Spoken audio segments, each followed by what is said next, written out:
Harriet, I have a challenge for you, and I want you to say this 10 times fast. Our guest today is millennial Melissa in the middle. Yes, millennial Melissa in the middle. Just like M&M's. Right. Millennial Melissa in the middle. Yes. Oh. Welcome aboard, my friend. Thank you for having me. Millennial Hi. Melissa in the middle. Hi there. We have Melissa with us here today, and because I really want to pick her brain.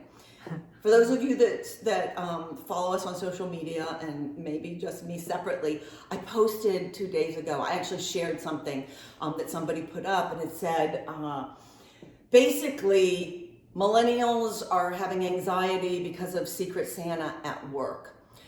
And I'm still losing my mind 2 days later, because when I think about anxiety, and I have anxiety, kind of like free-floating anxiety, but also things that would give me anxiety. I don't understand Secret Santa giving you anxiety. And when I posted, I said, landing on Normandy Beach, look it up if you don't know what I'm talking about, is anxiety provoking. And getting your draft card when we were growing up for the guys, finding out what your draft date was, what your number was, that's anxiety provoking. So I have a really hard time with Secret Santa being something that gives you anxiety. So Melissa, please help me, because I really do want to understand it and not be frustrated by it, but I'm so freaking frustrated. Yeah, and that's the thing. It's really interesting when you start thinking about anxiety as a whole, because anxiety, for the people who know it and live it every day, it's something that just makes no sense. It's irrational, right?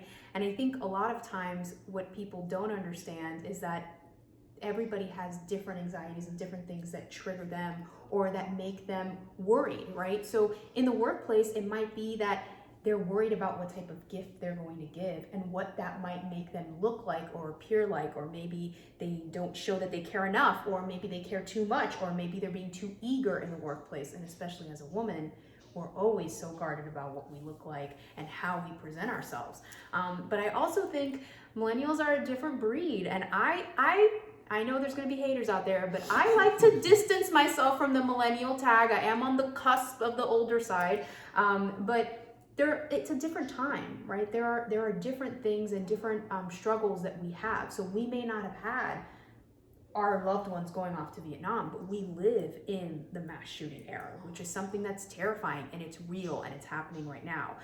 And those are things that are triggering for us.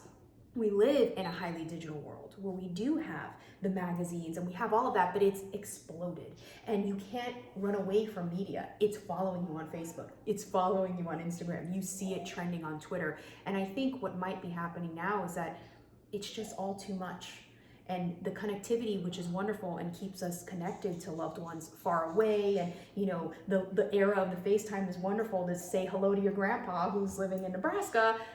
It also becomes all too much to bear because it's too much information all the time, and it's a lot to contend with. And I think it's pretty stressful when you look at us, and you've heard me say it before, we're TESOL, Krista and I, technology for speakers of other languages. We have to live, and we do live, in this technological world, and we're learning as we go, hence marvelous Melissa in the middle, however we said that. 10 times fast. That's stressful too, isn't it? Getting these videos out, that's stressful too. Right. Trying to keep up all the time. So maybe we should all be a little less judgmental. Oh, she's just flat out called me judgy. This is my, all right, I'll take it. But I think, like, what happens in life to, not you, Melissa, you're on the cusp, so, On the cusp. but to those who kind of fall in and do exhibit whatever the characteristics of the millennial is, what happens when you really do face something truly, truly tough in life and you don't have any alligator hide? And what happens? I don't know. Yeah, You develop one really fast. Yes, you do. You have to. You sink or swim, and I mean that's what it kind of comes down to, having a great support system. And I always think back to that.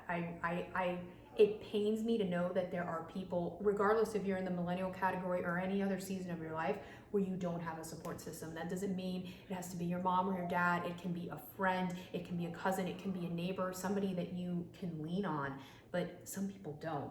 And I guess the message from all of this is to be kinder to each other and just to better understand that people have their own struggles, they're going through their own things, and to always keep that in the back of your mind. So as you're Christmas shopping this year and someone cuts you off and you're mad and you're gonna get all frustrated, or you're traveling and the airline is busy and the airport and all of that, everybody else is in the same boat. We're all trying to get somewhere, we're all trying to do something, we're all trying to connect with someone, we're all trying to be heard.